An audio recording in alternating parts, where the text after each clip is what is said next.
have any memories with Kevin Owens? No, I don't know. If I do, I don't remember. And that's not being sarcastic. I don't think so. Maybe. And do you think he's gonna go to AEW? Like, what do you think about that? I don't know. I haven't watched the last shows. Like, I mean, I think everybody in the back of their mind would like to think they can go to AEW if it's not working out where they're at, because Kevin would be a guy that probably would like fit in AEW because they're pretty much writing their own. You know, they're doing what they want to do. Most of these guys, you know, and they're in total like for what most when I do watch the show, I haven't watched it in the last month or so. But it looks like people are just doing what they want to do in the matches. Like, there's no, like, structured control. Like, hey, this doesn't make sense. So I think that's a place he would thrive. Because he's a hell of a worker. He's a tough son of a gun.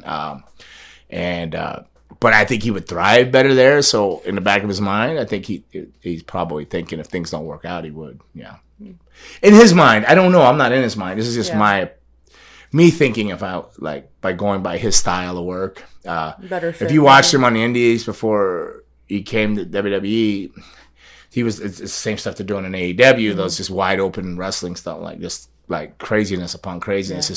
They haven't even let him do his package pile driver, right? How many times has he teased that package pile driver? Yeah. Hey, he never hits it, right? He always goes to tease the package pile driver, and he never hits it. Why? Because it was banned in WWE, right? You can't do it. So, and I'm sure if he goes to AEW, he could do it. Definitely. You know what I mean? So so I'm stuff ways in people's minds like that all the time. So if you're not happy and here's the thing is you can get caught up all the time in not being happy. You can, you know, I could be at a wrestling school teaching at CCW and get caught up. If I want to find drama and not be happy, like, oh, I'm burning. I'm just tired of this and this and that. But the reality is that's your situation and that's where you're at in life. You gotta try to make it work and make the best of it. Doesn't matter if you're making millions of dollars in WWE. You still could get caught up in your head and not feeling feeling appreciated or happy or, oh, he's getting more than me, or why are they getting this push? It's just human nature to do that. It takes a very strong-minded person that's very secure with themselves to understand all these situations and push through and come out on a better end of it, because everybody get happy.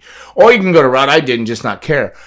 But not caring keeps you not in the company either, because that's almost even more hurtful because they don't see you being upset or caring about anything. If they came to me and said, hey, we need you to lose in 3 minutes, I go, I can do it in 1.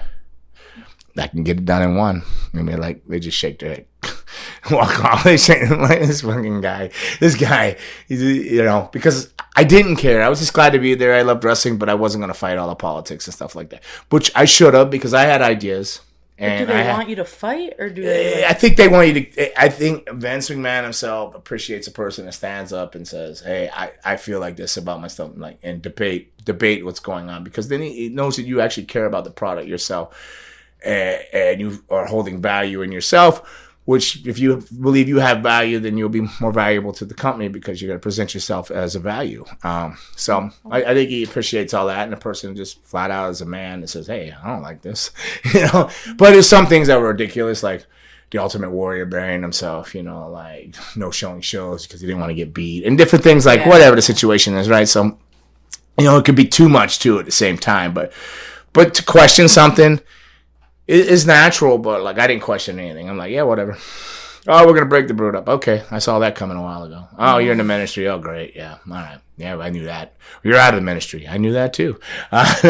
Unfortunately, there was and this is the thing about being with Luna. She grew up in the wrestling business. I saw everything black and white. There was no gray area. It was like, this is what's gonna happen. This is not what's gonna happen.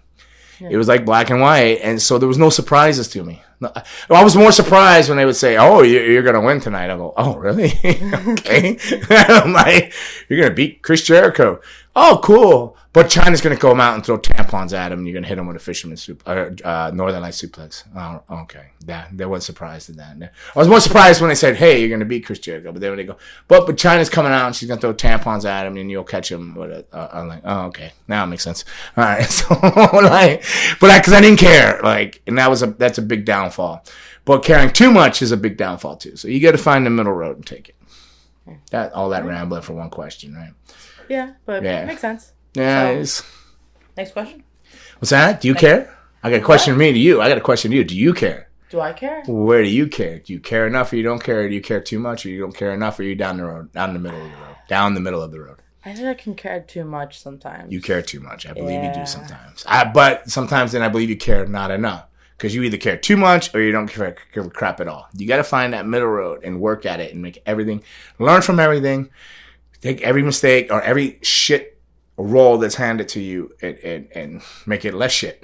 Make it less smelly or something. I don't know how to put it. You got like, you just got to make lemons out of lemonade. Or no, the other way around. I'm the no. Let's get it. You got to make lemonade out of lemons, right? Like, see, my life, I see everything backwards. You got to make lemonade out of lemons. Here's a nice glass of lemonade. I'm going to shit all over it, make it a lemon, and make it bitter and sour. I don't deserve lemonade. I'm not worthy of lemonade. I can't have lemonade. No. I didn't know what you meant, though. I know you know what I meant. But unfortunately, sometimes I think I do take lemonade and make it lemons sometimes. But no, you got to take a lemon, a nice, bittery, tart lemon, which is not bad. I can eat a lemon by itself because I've eaten a lot of lemons in my life. But you got to take that lemon and make it lemonade. Yeah. But what I mean by that is you got to take every situation and go, what can I learn from this? Not how is this destroying me, but how do I learn from this and how do I become a better person, wrestler, or individual, or young lady, or whatever the situation may be. Yeah. Okay? Life lessons. And then some. Yeah.